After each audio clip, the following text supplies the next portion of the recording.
Hi folks, welcome back to Physics with Captain Rod. The purpose of this video is to go through an example of a problem involving impulse. So what we're going to imagine here, imagine this 2 kilogram ball that's dropped from a height of 3 meters. And let's say that this ball rebounds to a height of 2 meters. And what we're going to do is try to calculate the impulse on the ball due to the floor when it was in contact with the floor. So first thing I'm going to do here is draw a series of pictures. Here's where the ball starts. I've already drawn that one 3 meters off the floor, and I'm going to call that picture 1. Now we know that this ball is going to accelerate down. And here's a picture of it right before impact. Now you notice there's a little daylight there, and that's deliberate. This picture is intended to be just before impact with the ground. I'm going to call that picture 2, and I'm going to go ahead and put a velocity vector down and call that v2. Now, I'm going to draw another picture called picture 3. And picture 3 is going to be just after it leaves the ground and it's on its way back up. So at this point, the velocity vector points this way. I'm going to call that v3. And again, you'll notice there's a little daylight here. Now, it's not that the ball actually moved over. It's just that I didn't want to draw it right on top of picture 2. So you got to imagine this is actually here at this location. We know that this ball is going to be moving up, but its speed is going to be decreasing, and it's going to stop here at what I'm going to call picture 4, a distance of 2 meters off the ground. Now, the impulse acting on the ball is occurring between these two pictures. The force exerted by the floor onto the ball is up. I'm going to go ahead and draw kind of an intermediate picture. So here's a picture of the ball in contact with the ground. And we know that there's going to be a force exerted up, and that's going to be a normal force. And there's also a gravitational force acting on the ball. I'm going to go ahead and put that force down, mg. You notice that I drew the normal a lot bigger than the mg, and that's because during the impact time, this normal force is probably many times greater than the gravitational force. In order to figure out the impulse acting on the ball, we're going to need to know the change in momentum for the ball, which means we're going to need these velocity vectors, v2 and v3. So I'm going to go ahead and work on getting those velocities. From 1 to 2, this is an energy problem. Basically, the potential energy at 1 is equal to the kinetic energy at 2. So I'm going to go ahead and write out the work energy theorem. PE1 plus KE1 plus work equals PE2 plus KE2. Taking note that it starts from rest, no external non-conservative forces. If I put my datum at the floor, this would be 0. So basically what we have is mgh equals 1/2 mv squared. Now that's the velocity in picture 2, so I'm going to go ahead and put a 2 on there. Note that these go away. I'm going to put numerical values in. This is going to read 9.8 times 3 meters equals v2 squared over 2. And if we solve that for v2, if you give me just a moment,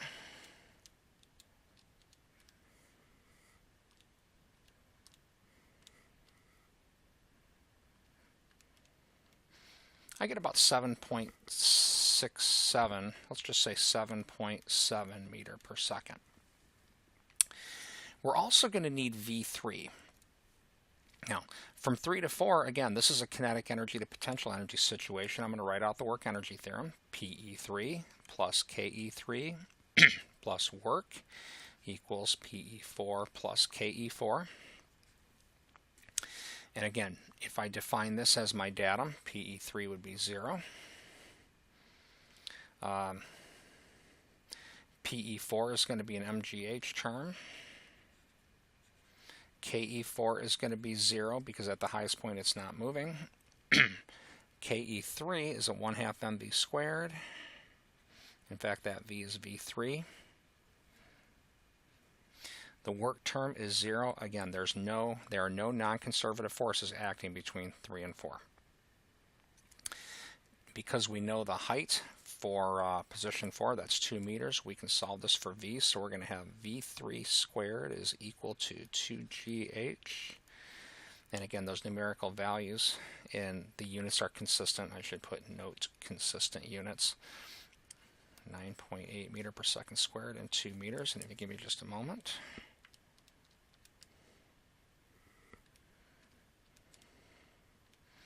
And I get about 6.3 meter per second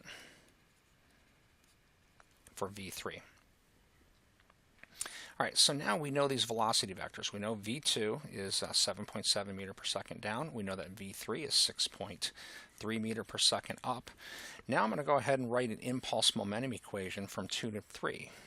So my initial momentum in picture 2, which is going to be minus mv2, plus the impulse, and I think what I'll just put here is F delta t for the impulse, where this force is the net force. It'd be N minus mg. I don't need to get that detailed in this problem because the problem that I'm making up here, all we're looking for is the impulse. So this is good enough because this quantity is the impulse. And that's going to equal mv3. So the impulse, F delta t, is going to equal mv3 plus mv2 by the time we add this term to both sides. In this problem that I made up, this mass is 2 kilograms. V3 we know to be 6.3 meter per second, plus again 2 kilograms. And V2 we know to be, where did that go? 7.7 meter per second. Now, at this point you may say, why would we not use minus 7.7? Because we know that V2 is down. And the answer to that is we did. When I put this minus sign here, I've taken the fact that this is down into account already when I wrote this momentum equation. At this point, V2 is just a magnitude. If you give me a moment here, I'll calculate a value.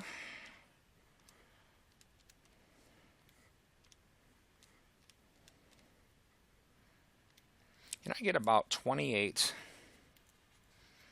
kilogram meter per second or Newton seconds. Either one, those are the same thing. So that would be the impulse exerted by the ground onto the ball. Now, again, this force right here would equal N minus mg in this example. If we knew a time, we could sub N minus mg here and put the time in, and we could find the actual normal force between the ball and the ground. And again, what we'd be finding is kind of an average normal. Not kind of. We would be finding the average normal force over the contact interval. But again, in this example, this is what we were asked for, the impulse exerted by the ground onto the ball. And that's this term right here.